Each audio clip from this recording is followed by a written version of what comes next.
Hello students, my self हल्के सत्संगी और मैं आप सभी लोगों का स्वागत करता हूं अपने इस प्यारे चैनल हाई सर पर एक अच्छी सी हाई के साथ। तो भाई आज का टॉपिक हमारे लिए क्या है? आज का टॉपिक है हमारा रेट लॉ। रेट लॉ के ऊपर डेफिनेट क्वेश्चन आता है, डेफिनेट 101% क्वेश्चन आता है रेट लॉ पर। तो रेट लॉ क्या है, आखिर रेट लॉ होती क्या है?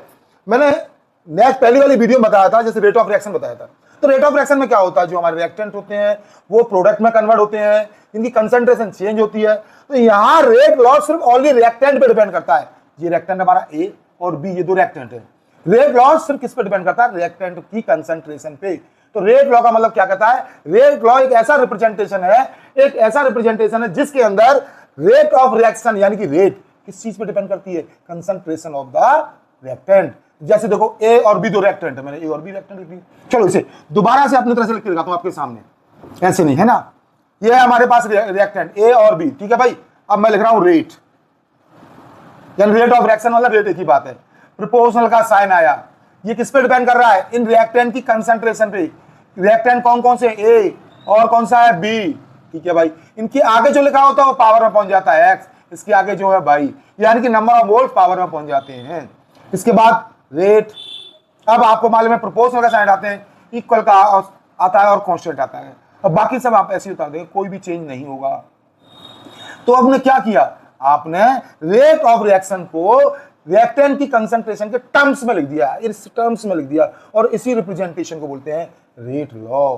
द रिप्रेजेंटेशन ऑफ रेट, देख लो, the representation of rate of reaction in terms of concentration. Concentration के टर्म, ये स्क्वायर ब्रैकेट का मतलब ही होता है concentration. In terms of concentration of the reactant. किसकी कंसंट्रेशन है? रिएक्टेंट की कंसंट्रेशन। प्रोडक्ट से कोई मतलब नहीं होता, इसे बोलते हैं बेटा रेट लॉ, ठीक है भाई। अगर आपको कभी ऐसे दिया जाए और आपसे पूछा जाए कि ऑर्डर ऑफ रिएक्शन और निकाल दो भाई, ऑर्डर ऑफ रिएक्शन और निकालो भाई, तो बस सिंपल होता है ऑर्डर ऑफ रिएक्शन निकालना। इनकी जो पावर है उनको जोड़ दो भाई, पावर क्या है इसकी? एक्स, और दूसरे की क्या है भाई? इन दोनों को जोड़ देना, आंसर आ जाएगा। चलो दूसरी रिएक्शन लेता हूं मैं आपके लिए, ठीक है। N2 + 3H2 gives 2NH3। अब रेट लॉ बना रहा हूं, रेट लॉ के अकॉर्डिंग, मतलब रेट लिख रहा हूं, rate of reaction. Rate equal constant, यानी यहां तक आ जाओ। अब इसके बाद ये रहा रिएक्टेंट नाइट्रोजन, लिख दो भाई। दूसरा रिएक्टेंट ये रहा H2 हाइड्रोजन, लिख दो। अगर कोई आगे है वो पावर में, तो हाइड्रोजन के आगे कितना लगा? 3 लिखा हुआ है, पावर में लिख दो। लो हो गया भाई, ये रेट लो हो गया। अब ऑर्डर ऑफ रिएक्शन निकालनी है आपको। क्या निकालनी है? ऑर्डर ऑफ रिएक्शन निकालनी है। ऑर्डर ऑफ रिएक्शन निकालनी तो आपको तरीका बताया था ना, मैं पावर को जोड़ दो। इसकी पावर कुछ नहीं तो 1 तो मानी जाएगी, 1 और 3 कितना हो जाएगा? 1 + 3 = 4। तो इसके ऑर्डर ऑफ रिएक्शन 4 आ गए।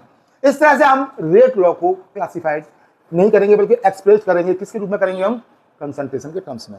अब रेट लॉ पर बेस्ड न्यूमेरिकल कैसे आते हैं, अगली स्टेप में हम वही बताते हैं कि रेट लॉ के ऊपर न्यूमेरिकल। तो अब हम जो अब रेट लॉ है, रेट लॉ पर बेस्ड न्यूमेरिकल देखते हैं भाई, ठीक है भाई। रेट लॉ के न्यूमेरिकल को देखो जरा। A reaction is of second order, ये बोर्ड में आ चुका क्वेश्चन आपके लिए। A reaction is of second order with respect to a reactant, how is its rate affected if the concentration of reactant is, first question, doubled and reduced to half. इसका मतलब क्या? पहले question का मतलब समझो कि एक रिएक्शन है वो सेकंड ऑर्डर की है। किस ऑर्डर की है? सेकंड ऑर्डर की एक रिएक्शन है भाई, सेकंड ऑर्डर की एक रिएक्शन है, ठीक है भाई। विद रेस्पेक्ट टू रिएक्टेंट, वो तो रिएक्टेंट के रेस्पेक्ट में ही होती है भाई। फिर कह रहा है इसका रेट जो है कैसे अफेक्टेड होगा, कैसे प्रभावित होगा? कब? जब उसकी कंसंट्रेशन, किसकी? रिएक्टेंट की कंसंट्रेशन कितनी कर दी जाए? डबल कर दी जाए। तो पहले पार्ट देखते हैं, पहला पार्ट पहले देखते हैं भाई। चलो भाई, अब सपोज करो मैंने रिएक्टेंट यहां दिया ही नहीं कुछ भी, तो मैंने ए मान लिया, और प्रोडक्ट से तो कोई मतलब ही नहीं होता, तो ऐसे लिख लिया मैंने इसे, ठीक है भाई।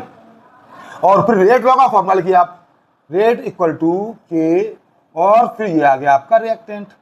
और इसने एक वर्ड बोला सेकंड ऑर्डर की रिएक्शन है। अगर सेकंड ऑर्डर बोल रहा है तो ऊपर सेकंड लिख दीजिए, 2 लिख दीजिए। फर्स्ट ऑर्डर बोले तो 1 लिख दीजिए, थर्ड ऑर्डर बोले तो 3 लिख दीजिए, ठीक है भाई। तो पहली कंडीशन में अब रेट को, आप रेट मत लिखो, R लिख दो सीधा, R1 = 2 आ गया। अब सेकंड कंडीशन क्या कर रहा है? कंसंट्रेशन क्या कर रहा है? कंसंट्रेशन डबल कर रहा है। चलो भाई डबल कर रहे हैं, ये R2 कर देता हूं या K कर देता हूं, ए के प्लेस पे आ गया 2A, हो गई भाई कंसंट्रेशन डबल। बाकी सब सेम सेम, कोई चेंज नहीं है।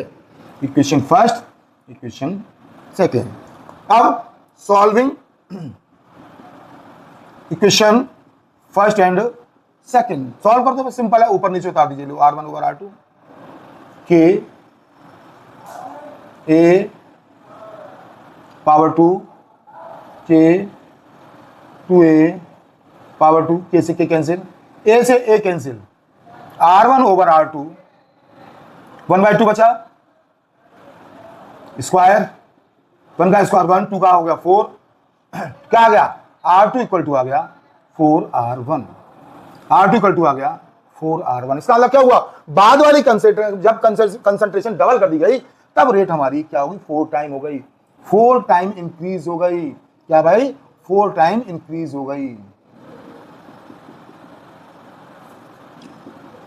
4 टाइम इंक्रीज हो गई। यही पूछ रहा है क्या होगा सेकंड कंडीशन। देखो यही बता देता हूं मैं आपको, सेकंड कंडीशन में क्या कह रहा है, अब कंसंट्रेशन वो कर रहा है डबल थी, अब कंसंट्रेशन कर रहा है रिड्यूस टू हाफ, आधी कर रहा है।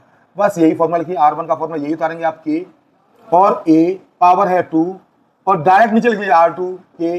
अब कंसंट्रेशन आधी कर रहा है यानी A/2 लिख दीजिए बस, पावर 2 ऐसी सेम कोई चेंज नहीं है। R1 ओवर R2, 2 का स्क्वायर 4 होगा, 4 ऊपर आ जाएगा, क्रॉस मल्टीप्लाई करो, R2 इक्वल टू R1/4। क्या आ गया, यहां रेट 4 टाइम डिक्रीज हो गई, 4 टाइम डिक्रीज हो गई। ठीक है भाई, रेट क्या हो गई, 4 टाइम डिक्रीज हो गई भैया। इस तरह से क्वेश्चन आता है, क्वेश्चन और चेंज कर सकते हैं। चलो नेक्स्ट क्वेश्चन लेता हूं मैं आपका क्वेश्चन। सेकंड क्वेश्चन है, a reaction is of a first order in reactant A and second order reactant B, how is the rate affected. वही सेम क्वेश्चन, कोई चेंज नहीं है। अब इसमें क्या किया है, इसने 2 रिएक्टेंट ले लिए, एक रिएक्टेंट ए ले लिया है, एक रिएक्टेंट ए ले लिया है और एक रिएक्टेंट बी ले लिया है, 2 ले लिए। ठीक है भाई, तो देखते जाइए भाई, ए और बी 2 रिएक्टेंट ले लिए, प्रोडक्ट से तो कोई मतलब ही नहीं है भाई। ठीक है, अब क्या कर रहा है, फर्स्ट ऑर्डर है रिएक्टेंट ए, यानी ए तो फर्स्ट ऑर्डर है, बी है जो वो सेकंड ऑर्डर का, तो बी सेकंड ऑर्डर का है। चाहो तो उसके आगे 2 लिख लीजिए आप। अब रेट लॉ लिखिए भाई, रेट आर से लिखो, सीधा आर इक्वल टू 2 ही है हमारे पास, एक ए है और दूसरा बी रिएक्टेंट है। ये फर्स्ट ऑर्डर, ये सेकंड ऑर्डर है भाई। ठीक है भाई, बस ये मेन है आपका इक्वेशन फर्स्ट मान लीजिए। अब पहली कंडीशन में क्या कह रहा है, फर्स्ट कंडीशन में क्या कह रहा है, the concentration of B as alone is increase to 3 time, यानी सिर्फ ए रिएक्टेंट की कंसंट्रेशन को 3 टाइम कर दिया है, 3 टाइम कर दिया, 3 गुना बढ़ा दिया जाए तो रेट पर क्या इफेक्ट पड़ेगा। चलो करते हैं, लो भाई, कि ए की कंसंट्रेशन को 3 टाइम कर रहा है, 3 कर दो बस, ए की, बी से कुछ मतलब नहीं है, बी जैसा है वैसा ही रहेगा। इक्वेशन सेकंड, दोनों को ऊपर नीचे लिखिए भाई। ठीक है भाई, जो कर सकता है वो काट दीजिए, जो नहीं कटे मत काटो। R1 ओवर R2, यह आ जाएगा 1/3, तो R2 इक्वल टू आ गया 3R1। तो समझे कुछ, यानी कि बाद वाली रेट पहली वाली रेट से 3 गुना ज्यादा हो गई, 3 टाइम हो गई।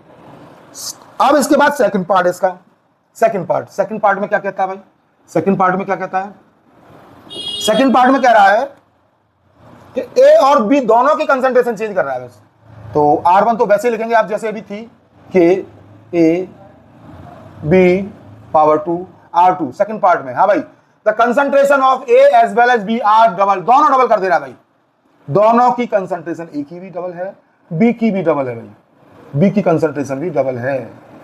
ठीक है भाई, तो चलो फिर जो कर सकता है उसे काट दो, के से के, ए से ए, बी से बी गया, R1 ओवर R2, ये 1/2 बचा, यहां स्क्वायर हो रहा है 1/4 हो जाएगा, 2 का स्क्वायर, तो आ गया R2 इक्वल टू आ गया बेटा 8R1। समझ गए होंगे, यहां रेट जो है बाद वाली पहली वाली रेट से 8 गुना एक टाइम इंक्रीज हो जाती है। इस टाइप से क्वेश्चन आते हैं और डेफिनेट क्वेश्चन आते हैं। तो आप इस क्वेश्चनों की तैयारी करते रहिए और हमारे चैनल को सब्सक्राइब करते रहिए। बस मेरा वादा है, हर वीडियो देखना, मैं आपको टोटल जितने बोर्ड के क्वेश्चन है टोटल क्वेश्चन कराऊंगा, सारे मेथड बताऊंगा, हर बार की बात कह रहा हूं, कोई भी चीज मिस नहीं करना। ठीक है, तो टाटा बाय बाय और सब्बा खैर, किसकी तरफ से, हाय चैनल।